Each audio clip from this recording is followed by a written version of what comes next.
आज आप सुने दुख भरी ब्राह्मण ब्राह्मणी और उनकी 5 बेटी की कहानी और विष्णु भगवान और माता लक्ष्मी की चमत्कार। एक बस्ती था। उस बस्ती में एक ब्राह्मण ब्राह्मणी अपना 5 बेटी के साथ रहते थे। ब्राह्मण बहुत गरीब था। वो दिन मांगता तो 1.25 सेर ही मांगता, उससे नहीं ज़्यादा और उससे नहीं कम उसका दक्षिणा मिलता। 5 घर ब्राह्मण देव मांगते तो 1.25 सेर ही मिलता। 10 घर मांगते तो 1.25 सेर ही उनका दक्षिणा मिलता था।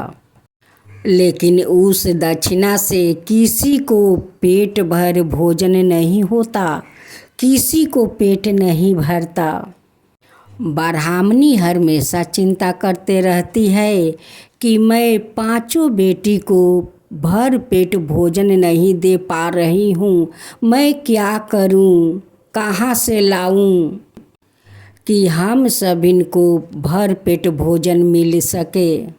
एक दिन ब्राह्मण देव अपना ब्राह्मणी से चुपके से कहते हैं कि देखो, जो दक्षिणा मैं लाता हूँ हम दोनों को पेट नहीं भरता है।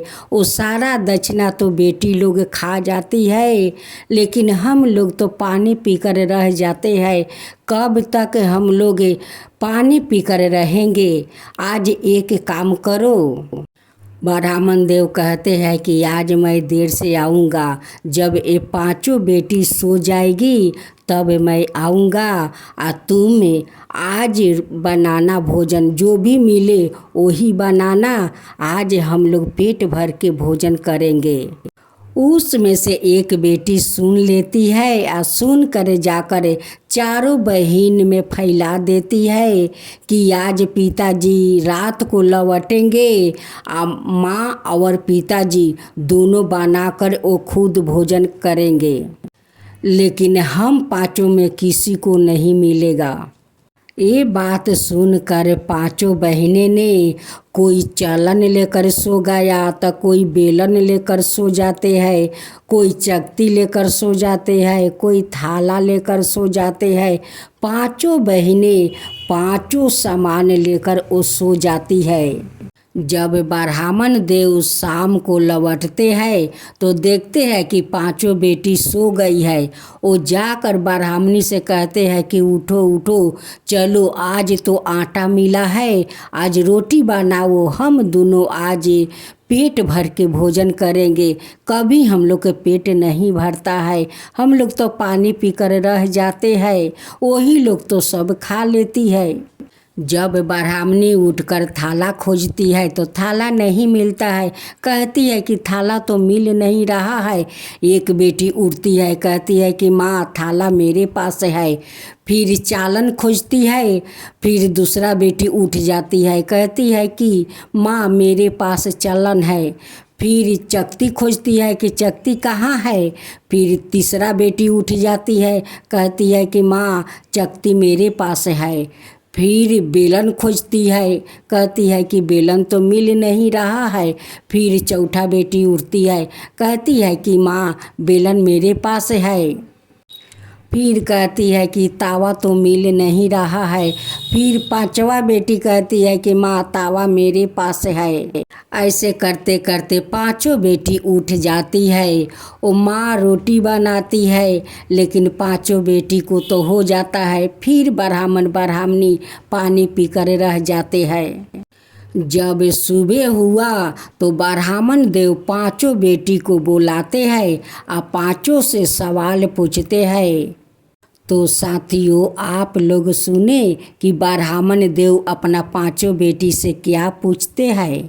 ब्राह्मण देव पूछते हैं कि तुम लोग बताओ, किसके भाग से तुम लोग भोजन करती हो। उसमें से 2 लड़की बोलती है कि पिताजी मैं अपना भाग से भोजन करती हूँ। और 3 लड़की बोलती है कि पिताजी आपके भाग से मैं भोजन करती हूँ। 3 बेटी का बात सुनकर ब्राह्मण देव खुश हो जाते हैं, लेकिन 2 बेटी पर क्रोध हो जाते हैं। कहते हैं कि मैं सारा दिन भिक्षा मांग कर लाता हूँ, तुम लोग के खिलाता हूँ, और कहती हो कि पिताजी हम लोग अपना भाग से खाते हैं। एक दिन बीत गया, 2 दिन बीत गया, तीसरा दिन ब्राह्मण देव वो दोनों बेटी से कहते हैं कि चलो तुम लोग कभी मामा के घर गई नहीं, चलो मैं मामा के घर से घुरा कर ले आता हूँ। दोनों लड़की का मन में कोई छल कपट था नहीं। वो दोनों बहनें सोचने लगी कि पिताजी इतना दिन के बाद मामा के घर पिताजी ले जाते हैं तो मामा मामी हम लोग के देख कर कितना प्रसन्न होंगे, अच्छे अच्छे पकवान बनाकर खिलाएंगे।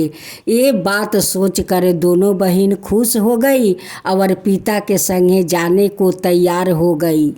पिताजी तो ये दोनों पर बहुत क्रोध थे कि इन्हें मैं ऐसा जगह ले जाऊंगा और जंगल में छोड़ दूंगा कि दोनों को जानवर खाकर साफ कर देगा, इनको नाम निशान तक नहीं रहेगा। दोनों बहनें पिता के साथ चल पड़ती है। पिताजी जंगल के ओर से ले जाते हैं। दोनों बहनें चलते चलते थक जाती है। कहती है कि पिताजी और कितना दूर मामा का घर है। पिताजी कहते हैं कि बेटी अब थोड़ा दूर है, जंगल के उस पार तुम्हारा मामा का घर है।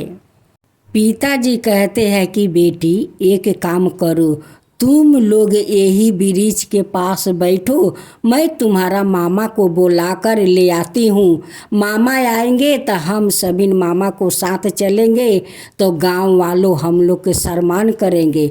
अगर ऐसे चले जाएंगे तो गांव वालों क्या कहेगा कि देखो बिन बुलाए मेहमान आ गया है। ब्राह्मण देव धोखे से अपना दोनों बेटी को इस जंगल में लाते हैं और जंगल में छोड़कर वो अपना घर लौट जाते हैं।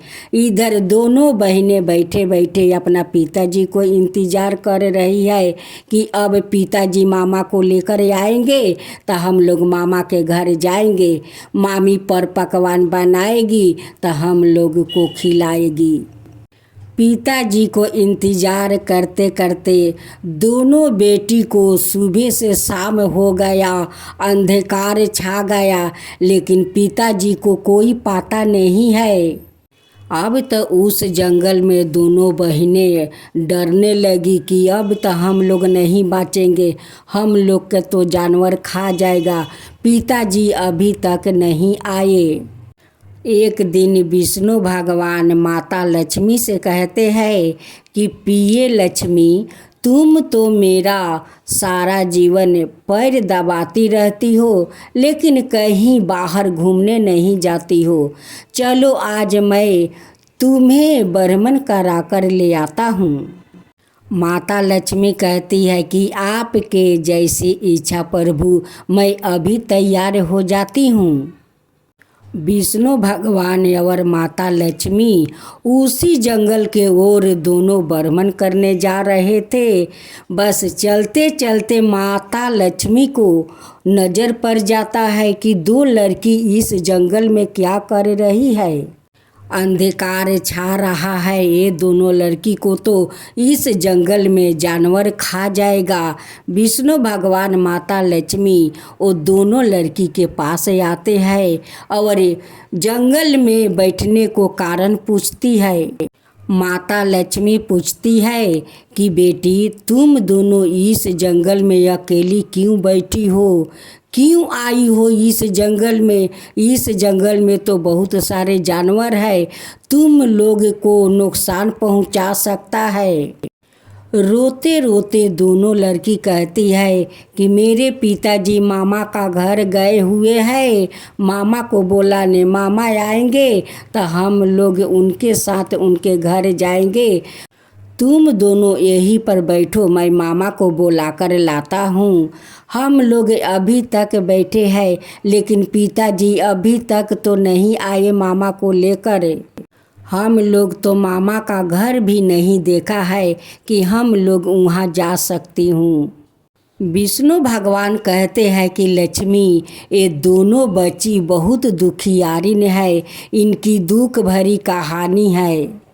माता लक्ष्मी कहती है कि तुम दोनों को डरने का कोई बात नहीं है, हम लोग तुम्हारे साथ है बेटा, तुम लोग डरो मत।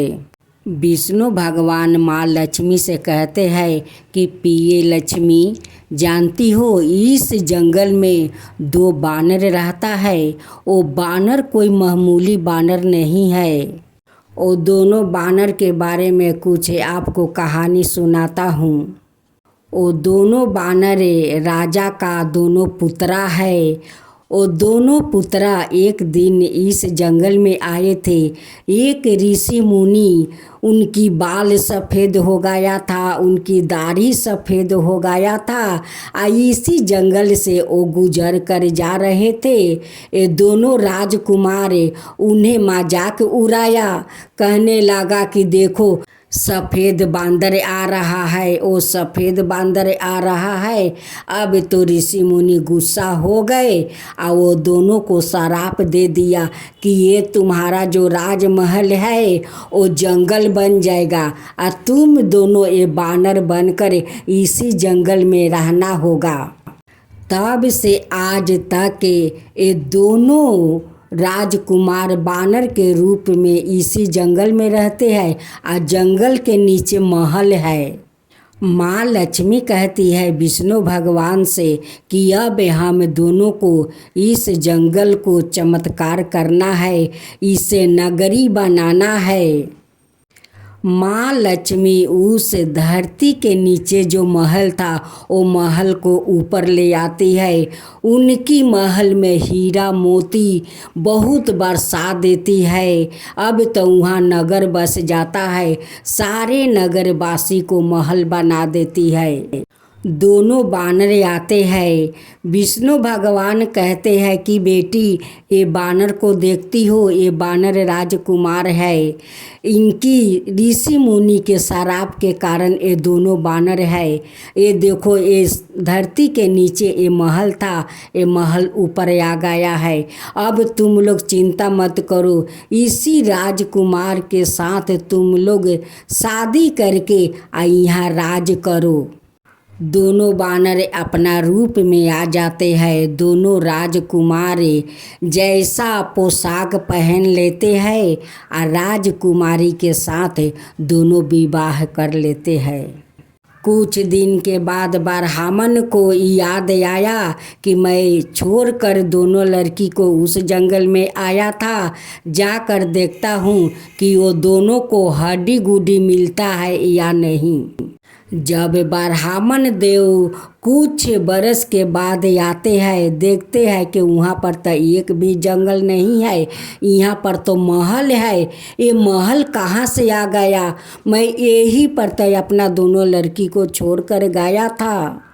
एक औरत कुआं पर पानी भर रही थी और ब्राह्मण देव तो बहुत प्यासा था।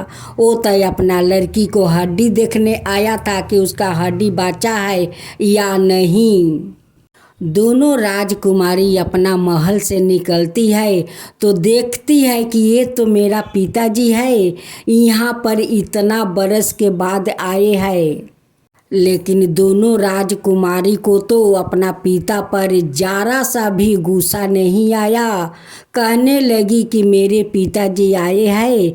वो पिताजी को बुलाकर महल में ले जाती है, उन्हें अच्छे अच्छे पकवान बनाकर भोजन करवाती है, कपड़ा पहनने को लिए देती है, बहुत सारा अन्न धन रुपया पैसा मोटरी बांध देती है कि पिताजी आप ले जाइए घर। और तीनों बहनों को इस धन को तीनों बहनों में बांट देना। आप माँ को लेकर इस महल में आ जाना। ब्राह्मण देव उस धन को तीनों बेटी में बांट दिया और ब्राह्मणी को लेकर राजकुमारी के पास आ गया। अब तो ब्राह्मणी को दुख दूर हो गया। आकर अपना बेटी के घर में राजरानी बनकर रहने लगी। लेकिन दोनों बेटी अपना पिताजी पर गुस्सा नहीं किया और नहीं अपना पिताजी से पूछा कि पिताजी आप हम दोनों को इस जंगल में क्यों छोड़कर चले गए। ये बात दोनों बहन ने अपना पिताजी से नहीं पूछी, क्योंकि उनकी भाग्य में तो राजपाट और राजरानी लिखा था। अगर नहीं ब्राह्मण देव जंगल में छोड़ते तो वो आज राजरानी कैसे बनती। ये सब तो हम दोनों को भाग्य में लिखा था। भाग्य के लिखा कोई नहीं मिटा सकता है। भगवान चाहे तो इस भाग्य को बिगाड़ भी सकते हैं और चाहे तो इस भाग्य को बना भी सकते हैं। आज विष्णु भगवान माता लक्ष्मी के कृपा से हम लोग के आज भाग्य बदल गया है और इस जंगल में मंगल हो गया है। हे विष्णु भगवान, हे माँ लक्ष्मी, जैसे आप इस जंगल को मंगल बनाया वैसे ही सभिन को मंगल बनाए और सभिन पर कृपा करे। हे माँ लक्ष्मी, हे भगवान, सभिन पर कृपा करे। विष्णु भगवान की जय हो, माँ लक्ष्मी की जय हो।